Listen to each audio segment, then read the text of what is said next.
Guys, hulaan nyo. Ako'y nagbabalat ng kalabasa.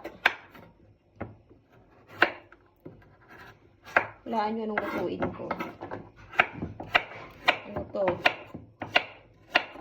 Super healthy. Hindi guys, ano to? Nabili to ng asawa ko. Kalabasa. Pang-imbak namin. Ngayon ko lang inasikas. Surprise! May bata na dito nagtatanong kung ano daw prepare. What is this? What do you think? What mama prepare? Do you have any guess? What?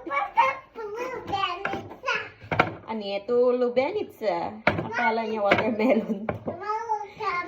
Tuyi! Bun, di ba? Kalabasa. Pumpkin. Ang tigas ng kalabasa nila, hindi kaya ng peeler dito, guys. Mura kasi ang kalabasa pag season ng paglamig. Ewan ko ba bakit. Madali ang ulam lang to, guys. May kalabasa din. Prepare ako ng saan bang tawag sa Bisaya? We call it utan. I don't know in other part of Bisaya. I think it's lauoy ba? Sakto. Binigyan kami ng, may natirang fish from my biyanan. Binigyan kami. Kasi nung nagslava sila. Slava like Thanksgiving to their family, guys. So, fish kasi ang pinrepare nila. Kasi fish din ata pwede lang. Bawal ang meat. So, ayun. Binigay sa amin yung leftover. Madami din siguro kasi. So, I have my okra. Then, I have my kalabasa. I have my sitaw.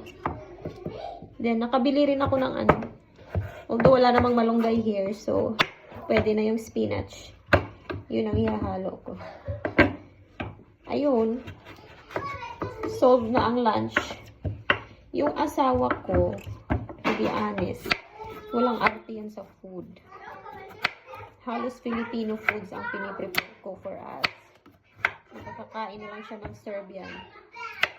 Siguro pag nandun kami sa parents niya. Thanks God naman. Di siya arte. About the food. Are you a girl and you want to wear headband? That's for mama. No, please. Are you a girl? Yes. You're a girl, you're a boy. My goodness. So, niya yung headband ko. Ayun lang. So, ito guys. Yun lang naman ang ipipress ko. This one. So, no, that's not for you. You want to wear headband? Tingnan nyo. Wear daw niya yung headband ko. Chichao! Hello! What is your name? Matia. Matia. Ay, sige na. Don't disturb mama. Mama is preparing lunch. So, nag-boil lang ako ng water. Tapos, yung fish na ihahalo ko dito, guys. Fried na siya. Ito siya. We call it, in English, hake fish. Pero sa Serbian, we call it oslic. Ito siya. Fried na siya. So, yan ang isasahog ko. For our utan. For our lauoy. Ayun. Tapos, yan, may spinach ako. Tapos, I have my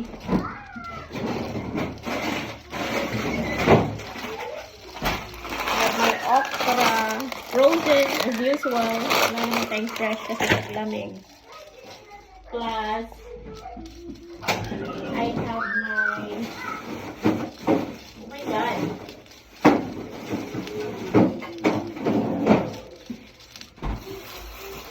sitaw. Lagyan ko konting sitaw. Yun lang. So, kusina time muna tayo. Bye!